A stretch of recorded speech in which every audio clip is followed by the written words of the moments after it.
Écoute, Seigneur, je t'appelle, toi qui t'es fait mon protecteur. Ne me quitte pas, ne m'abandonne pas, Dieu mon sauveur.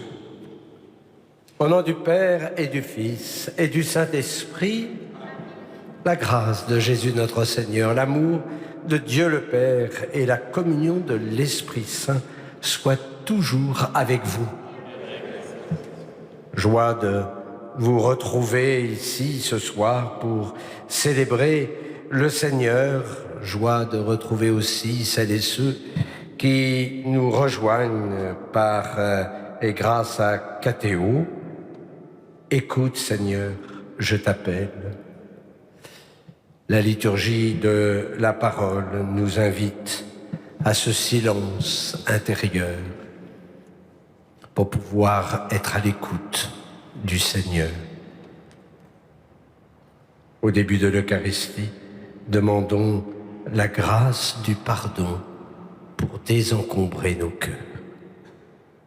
Je confesse à Dieu Tout-Puissant, je reconnais devant mes frères que j'ai péché en pensée, en parole, par action et par omission. Oui, j'ai vraiment péché. C'est pourquoi je supplie la Vierge Marie, les anges et tous les saints, et vous aussi, mes frères, de prier pour moi le Seigneur notre Dieu. Que Dieu Tout-Puissant nous fasse miséricorde, qu'il nous pardonne nos péchés et nous conduise à la vie éternelle.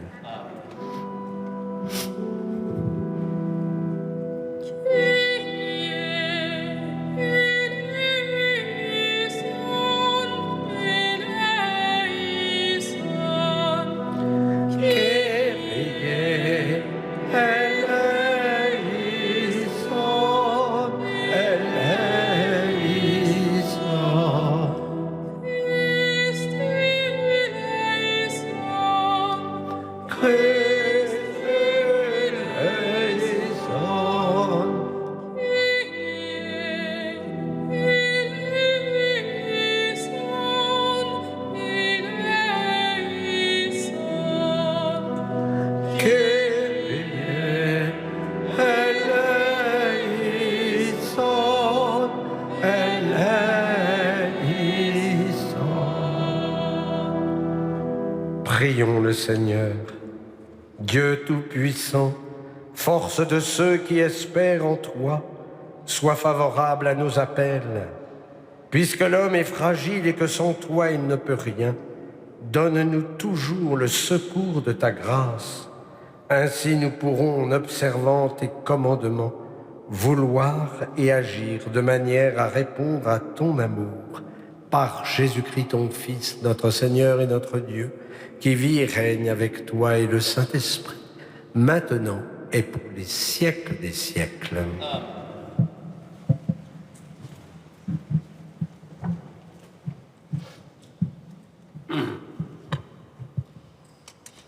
Lecture du premier livre des rois. En ces jours-là, lorsque le prophète Élie fut arrivé à l'Horeb, la montagne de Dieu, il entra dans une caverne et y passa la nuit. Et voici que la parole du Seigneur lui fut adressée. Il lui dit, « Sors et tiens-toi sur la montagne devant le Seigneur, car il va passer. » À l'approche du Seigneur, il y eut un orage, un ouragan si fort et si violent qu'il fendait les montagnes et brisait les rochers. Mais le Seigneur n'était pas dans l'ouragan. Après l'ouragan, il y eut un tremblement de terre. Mais le Seigneur n'était pas dans le tremblement de terre. Et après ce tremblement de terre, un feu. Mais le Seigneur n'était pas dans le feu. Et après ce feu, le murmure d'une brise légère. Aussitôt qu'il l'entendit, Élie se couvrit le visage avec son manteau. Il sortit et se tint à l'entrée de la caverne. Alors il entendit une voix qui disait, « Que fais-tu là, Élie ?»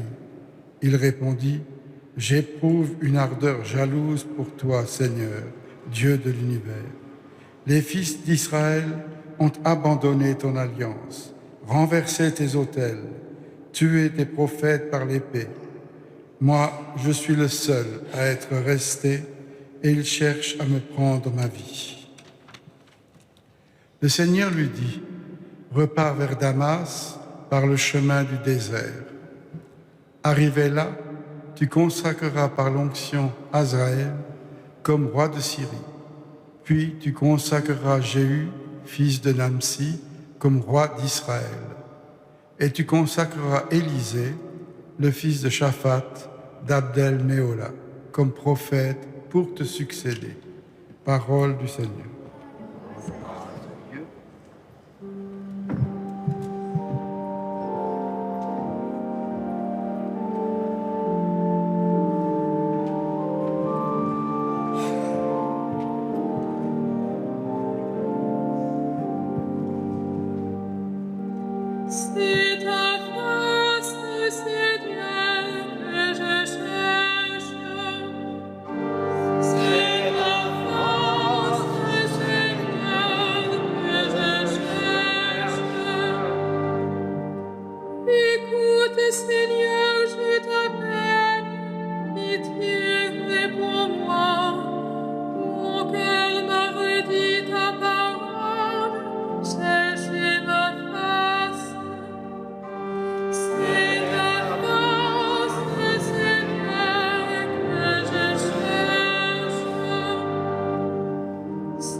Le Seigneur soit avec vous. Et avec votre esprit. Évangile de Jésus-Christ selon saint Matthieu. Gloire à toi, Seigneur.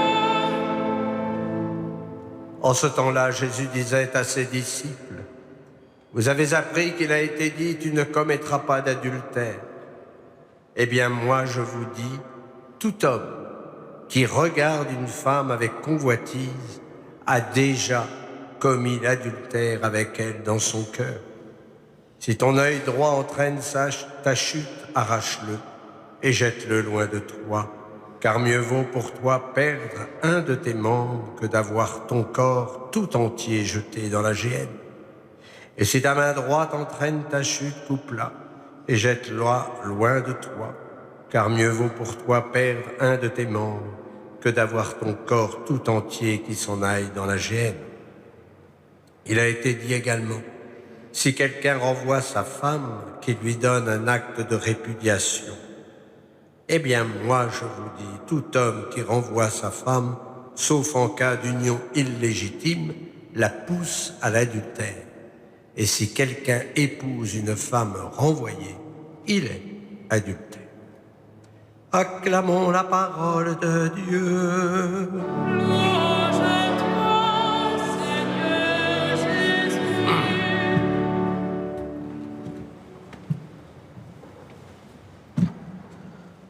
On attendait Dieu dans l'ouragan, dans un tremblement de terre, dans le feu. Et Dieu était le grand absent. Il a préféré la brise légère. Dieu est rarement dans l'extraordinaire. Belle leçon pour notre vie spirituelle, notamment pour ce temps de prière d'oraison. Oh, je sais, certains aimeraient bien des signes pendant leur temps de prière. Des frissons, des visions, entendre des voix. Mais notre prière n'est que silence. Et j'allais dire tant mieux. Surtout s'il y a vraiment du silence. Silence et recueillement. La présence du Seigneur dans notre prière est silence. Et c'est pourquoi son silence devient parole. Il nous faut être attentifs à cette brise légère. Elle est un appel pour la rencontre. Dieu nous appelle chaque jour à cette rencontre. C'est un rendez-vous d'amour, parce qu'il a envie de nous parler. Mais est-ce que nous lui laissons la parole? C'est cette intimité dont nous avons besoin. C'est elle qui nourrit notre prière. C'est elle qui nous fait entrer dans la connaissance de Dieu.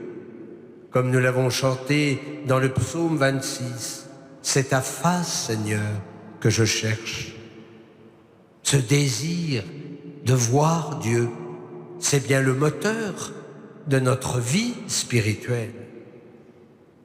Grâce à l'Eucharistie, nous habituons nos yeux à voir le Seigneur, mais aussi à travers la Lectio Divina, nous habituons nos oreilles à entendre le Seigneur. Grâce à la réconciliation, nous nous habituons à nous relever en entendant le Seigneur nous dire « Va, ne pêche plus ». Quelle proximité de notre Seigneur! Pourquoi le chercher si loin alors qu'il se donne sans cesse à nous? Comme l'écrit Saint Jean dans sa première épître, ce qui était dès le commencement, ce que nous avons entendu, ce que nous avons vu de nos yeux, ce que nous avons contemplé, ce que nos mains ont touché du Verbe de vie. Oui, nous entrons dans la communion divine avec tous nos sens, c'est-à-dire avec tout notre être. Vous savez, il est préférable en vie spirituelle d'avoir les pieds sur terre, même s'il nous faut être orientés vers le Seigneur. Mais c'est ainsi que l'ordinaire de nos vies deviendra extraordinaire. J'en suis sûr, je verrai les bontés du Seigneur sur la terre des vivants. Espère le Seigneur, sois fort, prends courage, espère le Seigneur. Amen.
Prions ensemble au moment d'offrir le sacrifice de toute l'Église.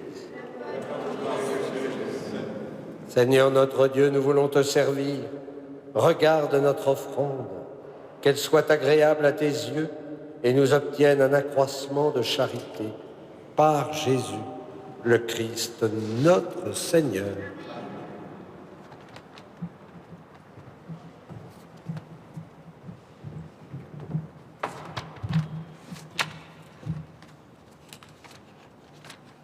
Le Seigneur soit avec vous. Élevons notre cœur. Rendons grâce au Seigneur notre Dieu. Vraiment, il est bon de te rendre grâce. Il est juste et bon de te glorifier, Père très saint, car tu es le seul Dieu, le Dieu vivant et vrai. Tu étais avant tous les siècles, tu demeures éternellement lumière au-delà de toute lumière. Toi, le Dieu de bonté, la source de la vie, tu as fait le monde pour que toute créature soit comblée de tes bénédictions et que beaucoup se réjouissent de ta lumière. Ainsi les anges innombrables qui te servent jour et nuit se tiennent devant toi et contemplant la splendeur de ta face, n'interrompent jamais leur louange. Unis à leur hymne d'allégresse, avec la création tout entière qui t'acclame par nos voix, Dieu, nous te chantons.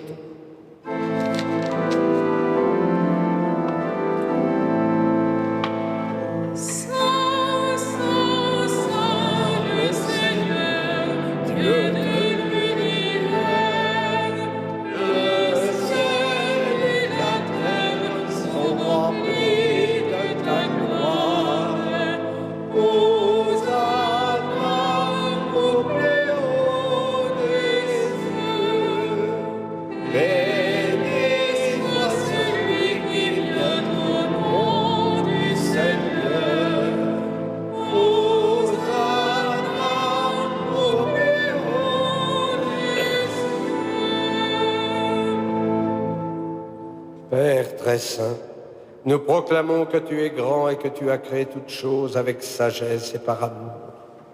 Tu as fait l'homme à ton image et tu lui as confié l'univers, afin qu'en te servant, toi, son créateur, il règne sur la création.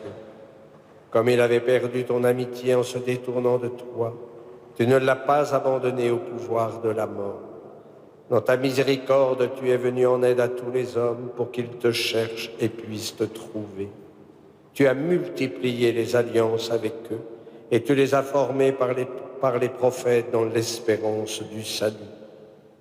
Tu as tellement aimé le monde, Père très saint, que tu nous as envoyé ton propre Fils lorsque les temps furent accomplis pour qu'il soit notre Sauveur.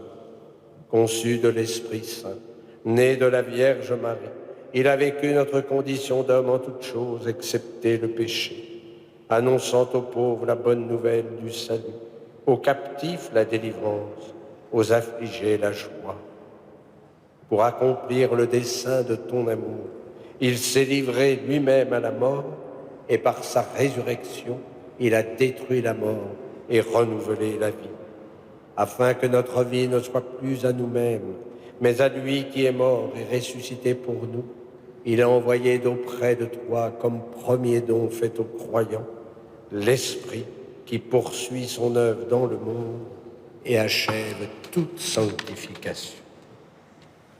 Que ce même Esprit Saint, nous t'en prions, Seigneur, sanctifie ces offrandes, qu'elles deviennent ainsi le corps et le sang de ton Fils, dans la célébration de ce grand mystère que lui-même nous a laissé en signe de l'alliance éternelle. Quand l'heure fut venue où tu allais le glorifier, comme il avait aimé les siens qui étaient dans le monde, il les aima jusqu'au bout. Pendant le repas qu'il partageait avec eux, il prit le pain, il le bénit, le rompit et le donna à ses disciples en disant : « Prenez et mangez-en tous. Ceci est mon corps, livré pour vous. »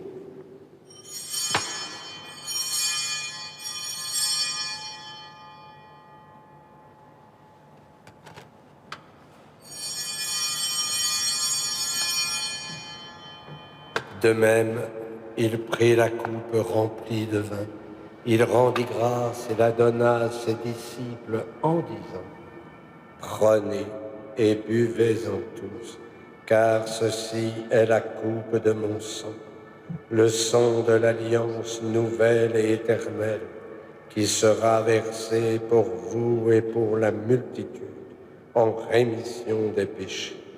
Vous ferez cela en mémoire de moi. »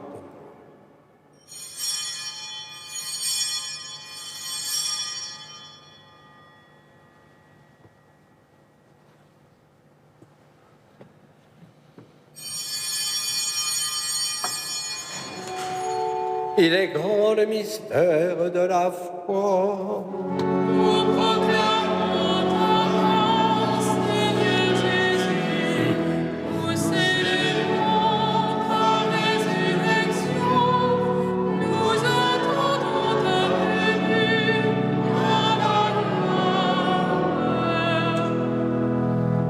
Voilà pourquoi, Seigneur, nous célébrons aujourd'hui le mémorial de notre rédemption, en rappelant la mort de Jésus-Christ et sa descente au séjour des morts, en proclamant sa résurrection et son ascension à ta droite dans le ciel, en attendant aussi qu'il vienne dans la gloire. Nous t'offrons son corps et son sang, le sacrifice qui est digne de toi et qui sauve le monde. Regarde, Seigneur, cette offrande que tu as donnée toi-même à ton Église. Accorde à tous ceux qui vont partager ce pain et boire à cette coupe d'être rassemblés par l'Esprit Saint en un seul corps, pour qu'ils soient eux-mêmes dans le Christ, une vivante offrande à la louange de ta gloire.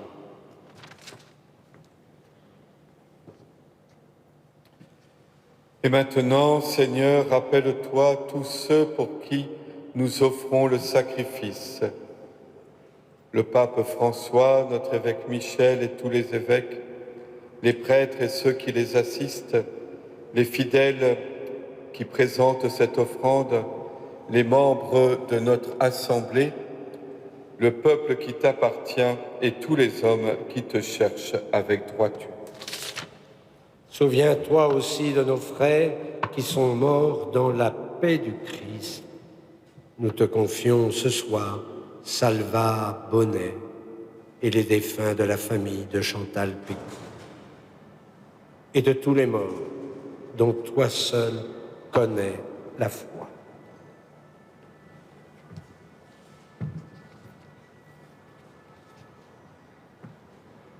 À nous qui sommes tes enfants, accorde, Père très bon, l'héritage de la vie éternelle, auprès de la Vierge Marie, la bienheureuse Mère de Dieu, auprès des apôtres et de tous les saints dans ton royaume, où nous pourrons, avec la création tout entière, enfin libérée de la mort et du péché, te glorifier par le Christ notre Seigneur, par qui tu donnes au monde toute grâce et tout bien.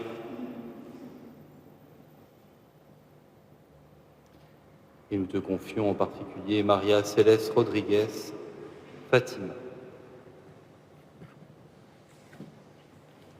Par lui, avec lui et en lui. À toi, Dieu le Père Tout-Puissant, dans l'unité du Saint-Esprit, tout honneur et toute gloire pour les siècles des siècles. Comme nous l'avons appris du Sauveur et selon son commandement, nous osons dire, notre Père qui es aux cieux, que ton nom soit sanctifié, que ton règne vienne, que ta volonté soit faite sur la terre comme au ciel. Donne-nous aujourd'hui notre pain de ce jour. Pardonne-nous nos offenses, comme nous pardonnons aussi à ceux qui nous ont offensés. Et ne nous laisse pas entrer en tentation, mais délivre-nous. Délivre-nous de tout mal, Seigneur, et donne la paix à notre temps. Par ta miséricorde, libère-nous du péché. Rassure-nous devant les épreuves en cette vie, où nous espérons le bonheur que tu promets et l'avènement de Jésus-Christ, notre Sauveur. Car c'est à toi qu'appartient le règne, la puissance et la gloire pour les siècles des siècles. Seigneur Jésus-Christ, tu as dit à tes apôtres, je vous laisse la paix, je vous donne ma paix. Ne regarde pas nos péchés, mais la foi de ton Église. Pour que ta volonté s'accomplisse, donne-lui toujours cette paix et conduis-la vers l'unité parfaite, toi qui règnes pour les siècles des siècles. Amen. Que la paix du Seigneur soit toujours avec vous. Et avec votre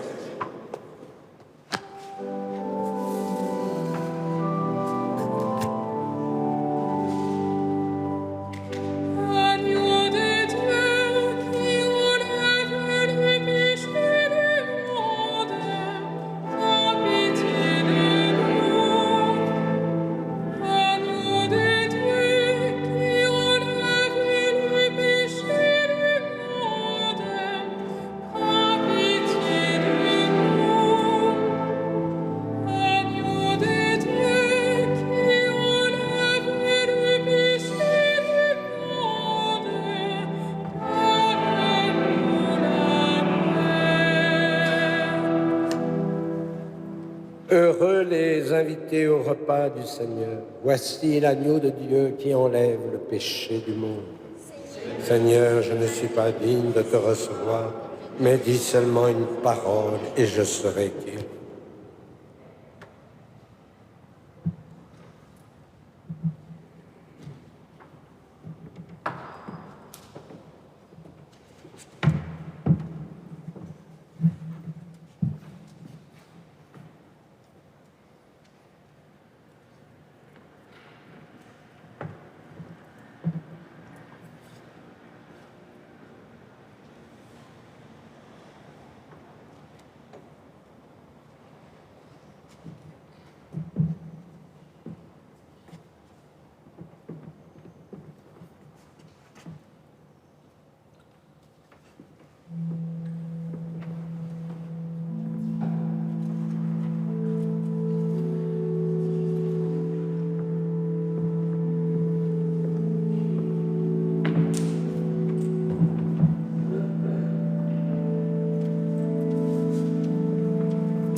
Dieu est amour.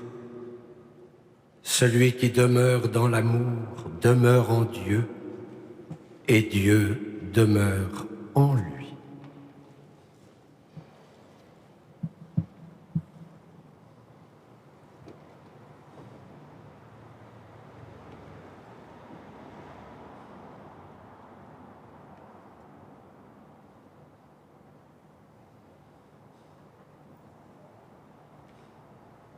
Prions le Seigneur. Dieu qui veut notre guérison, agis en nous par cette Eucharistie. Libère-nous de nos penchants mauvais. Oriente notre vie vers le bien. Par Jésus, le Christ, notre Seigneur. Le Seigneur soit avec vous. Que Dieu Tout-Puissant vous bénisse, le Père, le Fils et le Saint-Esprit. Allez, dans la paix du Christ.